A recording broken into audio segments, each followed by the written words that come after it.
আপোনাৰো বাৰু ভৰিৰ গেৰুৱাখন এনেকুৱা হৈছে নেকি? আপোনাৰ বাৰু ভৰিৰ গেৰুৱা ফাটিছে নেকি? যাৰ ভৰিখন এনেকুৱা, যিগৰাকী মহিলাৰ ভৰিৰ গেৰুৱা ফাটে, যিগৰাকী মহিলাৰ ভৰিখন এনেকুৱা ধৰণৰ হৈ গৈছে, সেই মহিলাগৰাকী কেনেকুৱা চৰিত্ৰৰ হয়? এনেকুৱা গেৰুৱা ফটা মানুহৰ চৰিত্ৰ কেনেকুৱা হয়? বিশেষকৈ এনেকৈ গেৰুৱা ফটা মহিলাৰ চৰিত্ৰ কেনেকুৱা হয়, সেয়া আজি আপুনি জানি একেবাৰে হতবাক হৈ পৰিব। কোনোবা এগৰাকী মহিলাৰ যদি এনেদৰে গেৰুৱাখন ফাটে বা গেৰুৱাখন যদি এনেকুৱা ধৰণৰ হৈ যায়, সেয়া শুভ লক্ষণ নে অশুভ লক্ষণ? ঘৰখনৰ কাৰণে এয়া ভাল নে বেয়া? ঘৰখনলৈ হঠাতেই দৰিদ্ৰতা অহাৰ চিন নেকি? কিয় বাৰু এনেদৰে গেৰুৱা ফাটে মহিলাৰ? আৰু যিসকল পুৰুষৰ এনেদৰে গেৰুৱাখন ফাটি যায় বা গেৰুৱাখন এনেকুৱা ধৰণৰ হৈ যায়, সেইসকল পুৰুষে কি কৰিব লাগিব? এই সকলোবোৰ থাকিব আজিৰ এই ভিডিঅ'টোত। গতিকে ভিডিঅ'টো শেষলৈকে চাব, কাৰণ আপোনাৰো যদি ভৰিখন এনেকুৱা হৈ গৈছে, তেন্তে এই ভিডিঅ'টো আপোনাৰ বাবে খুবেই গুৰুত্বপূৰ্ণ। আৰু যদি আপোনাৰ ভৰিখন এনেকুৱা এতিয়াও হোৱা নাই, ভৰিখন যদি নিমজ হৈ আছে, তেতিয়াও আপুনি ভিডিঅ'টো চাই থওক, যাতে গেৰুৱাখন এনেকুৱা ধৰণেৰে ফাটি গ'লে আপুনি কি কৰিব লাগিব বা আপুনি কি সংকেত পাব, সেয়া জানিব পাৰিব। আহক ভিডিঅ'টো আৰম্ভ কৰোঁ। বহু মানুহৰ ভৰিৰ গেৰুৱাখন এনেকুৱা হয়। বহু মানুহৰ ভৰিৰ গেৰুৱাখন ফাটি যায়। বহু মহিলাৰে এনেদৰে গেৰুৱাখন ফাটে।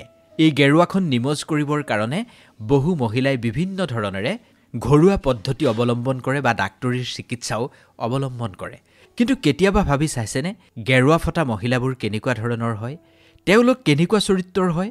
কেতিয়াবা এবাৰ ভাবি চাইছেনে?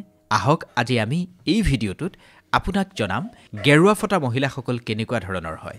কেৱল আমি মহিলাগৰাকীৰ বিষয়ে নকওঁ, আমি লগতে এই গেৰুৱা ফটাটো যদি আপোনাৰ কাৰণে বেয়া হয়, তেন্তে সেইখিনিনো কেনেকৈ ঠিক কৰিব পাৰি, সেই বিষয়েও আমি আপোনাক ক'ম। এনেকুৱা চমৎকাৰী উপায় আপোনাক আমি দি দিম, যিটো উপায়ৰ জৰিয়তে আপুনি 7 দিনতে আপোনাৰ গেৰুৱাখন একেবাৰে নিমজ কৰি পেলাব পাৰিব। মূল কথাখিনিলৈ যোৱাৰ পূৰ্বে মা লক্ষ্মীক প্ৰাৰ্থনা জনাই কৈছোঁ, যিজন ব্যক্তিয়ে এই ভিডিঅ'টো শেষলৈকে চাই লাইক কৰে, চেনেলটো ছাবস্ক্ৰাইব কৰে, তেওঁৰেই যাতে মনোকামনা মায়ে পূৰ্ণ কৰে। যিগৰাকী মহিলাৰ গেৰুৱাখন এনেদৰে ফাটে, সেই মহিলাগৰাকী বহুত বেছি পৰিশ্ৰমী বুলি কোৱা হয়। যাৰ ভৰিৰ গেৰুৱাখন এনেকুৱা হৈ যায়, সেই মহিলাগৰাকীক কাম কাজত সুনিপুণ বুলি কোৱা হয়। মহিলাগৰাকীৰ ভৰিলৈ যদি আপুনি লক্ষ্য কৰে আৰু গেৰুৱাখন যদি এনেকুৱা হয়, তেন্তে আপুনি বুজিব লাগিব সেই মহিলাগৰাকীয়ে বহুত বেছি কাম কৰে। এনেকুৱা মহিলাই প্ৰতিটো কাম সময়ত পূৰ্ণ কৰিব পাৰে। এটা শব্দত যদি ক'বলৈ যোৱা যায়, এনেকুৱা মহিলা সাংঘাতিক ধৰণৰ পৰিশ্ৰমী হয়। এনেকুৱা মহিলাক আপুনি বিশ্বাস কৰাটো খুবেই শুভ হয়। যিগৰাকী মহিলাৰ গেৰুৱাখন বোলে এনেকৈ ফাটে বা এনেকুৱা ধৰণৰ হয়, সেইগৰাকী মহিলাৰ হেনো অন্তৰখন হীৰাৰ দৰে হয়। তেনেকুৱা মহিলাৰ হেনো অন্তৰখন গংগাজলৰ দৰে পবিত্ৰ হয়। তেনেকুৱা মহিলাকেই সাক্ষাৎ মা লক্ষ্মীৰ স্বৰূপ বুলি গণ্য কৰা হয়। আৰু এনেকুৱা মহিলা যিখন ঘৰত থাকে, সেইখন ঘৰ সেই মহিলাগৰাকীয়ে খুব ধুনীয়াকৈ চম্ভালি লোৱাৰ লগতে সেই ঘৰখনলৈ ধন সম্পত্তিৰ আগমন হয়। মহিলাগৰাকীৰ গেৰুৱাটো যদি এনেকুৱা হয় বা এনেকুৱা গেৰুৱাৰ মহিলা যদি আপোনাৰ ঘৰতো আছে, তেন্তে আপুনি ধৰি লওক আপোনাৰ ঘৰখন দোপতদোপে উন্নতিৰ দিশে আগবাঢ়িব।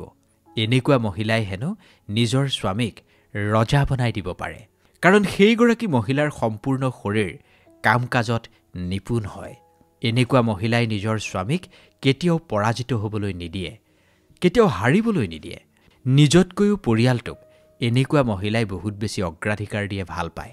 এনেকুৱা মহিলা যিখন ঘৰলৈকে যায়, যিটো স্থানলৈকে যায়, সেই স্থানলৈ কেতিয়াও দুখ আৰু দৰিদ্ৰতা নাহে। এনেকুৱা মহিলাক বিশ্বাস কৰিলে আপোনাৰ জীৱনতো চমৎকাৰ আহিব। এয়া কোনো চমৎকাৰতকৈ কম নহয়।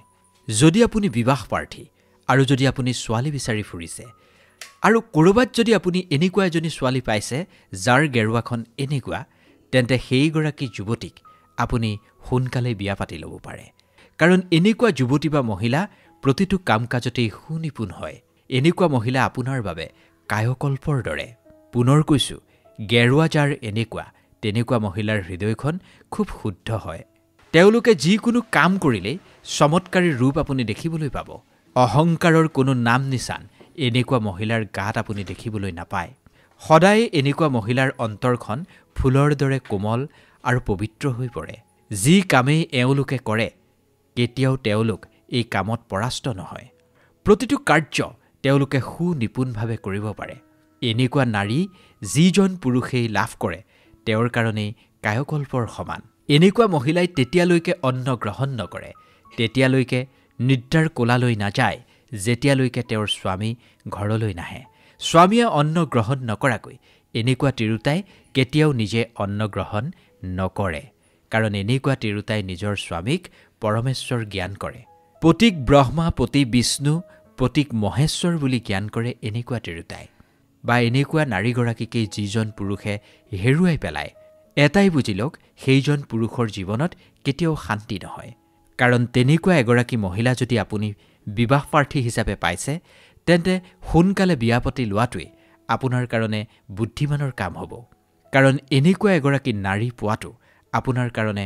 সৌভাগ্যৰ কথা আজি এবাৰ আপোনাৰ ভৰিখনৰ ফালে লক্ষ্য কৰক যদি সঁচাকৈয়ে আপোনাৰ ভৰিৰ গেৰুৱাটো এনেকুৱা তেন্তে আপুনি সঁচাকৈয়ে সৌভাগ্যৱান কাৰণ যাৰ ভৰিৰ গেৰুৱাখন এনেকুৱা হৈ গৈছে সেই মানুহ সাংঘাতিক পৰিশ্ৰমী কিন্তু কেতিয়াবা এই ফটা গেৰুৱাই মানুহক সমস্যাত পেলায় এটা নিৰ্দিষ্ট পৰিমাণতকৈ বেছিকৈ যেতিয়া গেৰুৱা ফাটি যায় তেতিয়া প্ৰচণ্ড বিষ অনুভৱ হয় তেতিয়া কিন্তু আপুনি চিকিৎসা কৰাৰ বা আপুনি যতন লোৱাৰ প্ৰয়োজন আছে কেনেদৰে ফটা গেৰুৱাৰ সমস্যা আপুনি দূৰ কৰিব সেয়া আজি মই আপোনাক এই ভিডিঅ'টোতেই উল্লেখ কৰিম প্ৰয়োজনতকৈ যদি আপোনাৰ গেৰুৱা ফাটিছে তেন্তে বিভিন্ন কাৰণত আপোনাৰ গেৰুৱা ফাটিব পাৰে বয়সৰ চাপৰ কাৰণেও কেতিয়াবা তেনেকুৱা হয় ভৰিখন আপুনি স্বচ্ছভাৱে নাৰাখিলেও তেনেকুৱা হয় যিহেতু আমাৰ গোটেই শৰীৰটোৰ ওজন আমাৰ ভৰিটোৱে বহন কৰে আৰু সেই শৰীৰৰ ওজন যেতিয়া যথেষ্ট বাঢ়ি যায় তেতিয়াও কেতিয়াবা গেৰুৱা ফাটিব পাৰে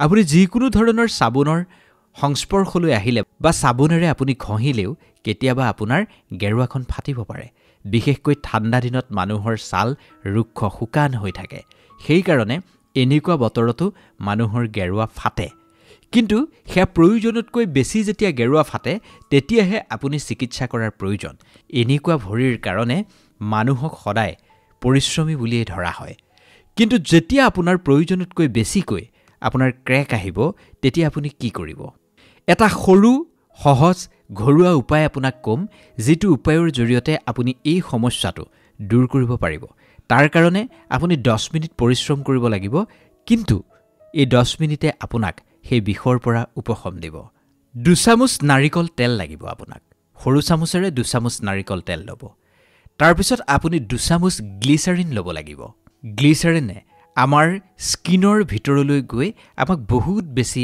লাভ দিয়ে সেইকাৰণে গ্লিচাৰিন আপুনি এভয়েড নকৰিব তাৰ পিছত আপুনি এটা পাত্ৰত 4 চামুচ মিঠাতেল ল'ব পৃথক পৃথক পাত্ৰত ল'ব 2 চামুচ নাৰিকল তেল 2 চামুচ গ্লিচাৰিন 4 চামুচ মিঠাতেল ল'ব ফাৰ্মেসীৰ পৰা 2টা ভিটামিন ইৰ কেপসুল কিনি আনিব ইয়াৰ পিছত আপোনাক এটা বিশেষ বস্তু লাগিব হেতু হৈছে মমবাতি সেই মমবাতি আপুনি চকলিয়াই মানে ভাঙি পেলাব মমবাতিডাল আপুনি চকলিয়াই পেলাব এটা সৰু পুৰণা বাচন লৈ ল'ব বাচনটোত মমবাতিৰ টুকুৰাখিনি দিব তাৰ পিছত আপুনি গেছৰ ষ্টভত এখন জালি দি তাৰ ওপৰত সেই পাত্ৰটো মানে যিটো পাত্ৰত মমবাতিৰ টুকুৰাখিনি আছিল সেই টুকুৰাখিনি ৰাখিব তাৰ পিছত আপুনি যে লৈছিল সেই 4 চামুচ মিঠাতেল সেই মিঠাতেল 4 চামুচ আপুনি সেই মমবাতিখিনিত ঢালি দিব 2 চামুচ যে আপুনি নাৰিকল তেল লৈছিল সেইখিনিও ঢালিব তাৰ পিছত আপুনি যে 2 চামুচ গ্লিচাৰিন লৈছিলে হেয়াও ঢালি দিব তেতিয়ালৈকে আপুনি সেইখিনি জুইৰ ওপৰত ৰাখক যেতিয়ালৈকে সেই মমবাতিৰ টুকুৰাবোৰ পানী হৈ নাযায় মিক্স হৈ নাযায় যেতিয়া সেইখিনি একেবাৰে মিক্স হৈ যাব মানে মমবাতিখিনি তাৰ পিছত আপুনি সেই ভিটামিন ইৰ কেপসুল 2টা তাত দিব লাগিব গেছৰ ষ্টভটোৰ পৰা আপুনি সেই পাত্ৰটো নমাই আনি তাত ভিটামিন কেপসুল 2টা ভাঙি লিকুইডখিনি ঢালি দিব এনেকুৱা সময়ত ঢালিব যাতে তেলখিনি বহুত বেছি গৰমো নহয় বহুত বেছি ঠাণ্ডাও নহয় তাৰ পিছত এখন চামুচেৰে সেই গুটেইখিনি এবাৰ মিক্স কৰি পেলাব যদি আপোনাৰ ভৰিখন সাংঘাতিক ধৰণেৰে বেয়া হৈ গৈছে বহুত বেছি আপোনাৰ অশান্তি হৈছে তেতিয়া সৰ্বপ্ৰথমে আপুনি ভৰিখন খুব ধুনীয়াকৈ পৰিষ্কাৰ কৰি ল'ব আৰু যদি আপোনাৰ ভৰিখন পৰিষ্কাৰ হৈ আছে তেন্তে প্ৰতিদিনে আপুনি খোৱাৰ পূৰ্বে সেই তেলখিনি সেই ফটা অংশত লগাই যাব আৰু যদি আপোনাৰ ভৰিখন লেতেৰা হৈ আছে আপুনি যদি পৰিষ্কাৰ কৰিব খুজিছে তেন্তে কুহুমীয়া পানীৰে আপোনাৰ ভৰিখন ধুনীয়াকৈ পৰিষ্কাৰ কৰিহে আপুনি এই উপায়টো কৰিব যেতিয়া আপুনি সেই মিশ্ৰণখিনি মানে সেই তেলখিনি আপোনাৰ ফটা অংশত প্ৰতিদিনে লগাবলৈ আৰম্ভ কৰিব তেতিয়া চাব লাহে লাহে আপোনাৰ সেই ফটাখিনি নিমজ হ'বলৈ আৰম্ভ কৰিছে মানে গেৰুৱাটো লাহে লাহে নিমজ হ'বলৈ আৰম্ভ কৰিছে এই ঘৰুৱা উপায়টো সেইসকলে কৰিব যিসকলে সাংঘাতিক ধৰণেৰে গেৰুৱা ফটাৰ সমস্যাত ভুগিছে ভৰিখন মাটিত পেলোৱাত সমস্যা হৈছে খুব প্ৰচণ্ড বিষ হৈছে তেওঁলোকে এইটো কৰিব যদি নৰ্মেল আপোনাৰ গেৰুৱা ফাটিছে হেতুৰ কাৰণে আপোনাৰ চিন্তা কৰিবলগীয়া একো নাই ৰাতি ধুনীয়াকৈ পৰিষ্কাৰকৈ ভৰিখন ধুই তলুৱাখনত অলপমান মিঠাতেল ঘঁহি আপুনি শুই থাকিলেও আপুনি উপশম পাব আসলতে গেৰুৱাখন এনেকুৱা হোৱাটো শুভ লক্ষণ বুলিহে কৈছে বিভিন্ন শাস্ত্ৰই মহিলাগৰাকীক হাইলাখ লক্ষ্মীৰ প্ৰতীক বুলি কৈছে বিভিন্ন ধৰণৰ বিশেষজ্ঞই সেইবাবে গেৰুৱা ফটাৰ এই সমস্যাটোক শুভকাৰক হিচাপেহে আজিৰ এই ভিডিঅ'টো প্ৰস্তুত কৰা হৈছে কিন্তু যেহেতু এতিয়া ঠাণ্ডা দিন আৰু গেৰুৱা ফটাৰ সমস্যা এই দিনকেইটাতে বেছি হয় সেইবাবে যাৰ বেছিকৈ ফাটিছে যিসকলে ফটা গেৰুৱাৰ পৰা সমস্যাত ভুগিব লগা হৈছে খোজ কঢ়াত সমস্যা হৈছে তেওঁলোকে এই ঘৰুৱা উপায়টো এবাৰ কৰি চাব পাৰে ভিডিঅ'টো কেনে পালে জনাব আপোনাৰো যদি গেৰুৱা ফাটিছে কমেন্ট কৰি জনাবলৈ নাপাহৰিব যদি এই গেৰুৱা ফটা সমস্যাটোৰ পৰা আন কেইবাজনকো উপকাৰ আপুনি সাধন কৰিব বিচাৰিছে যিমান পাৰে সিমান ভিডিঅ'টো শ্বেয়াৰ কৰি দিব আৰু আমাৰ চেনেলটো এবাৰ সাবস্ক্ৰাইব কৰি ল'ব ধন্যবাদ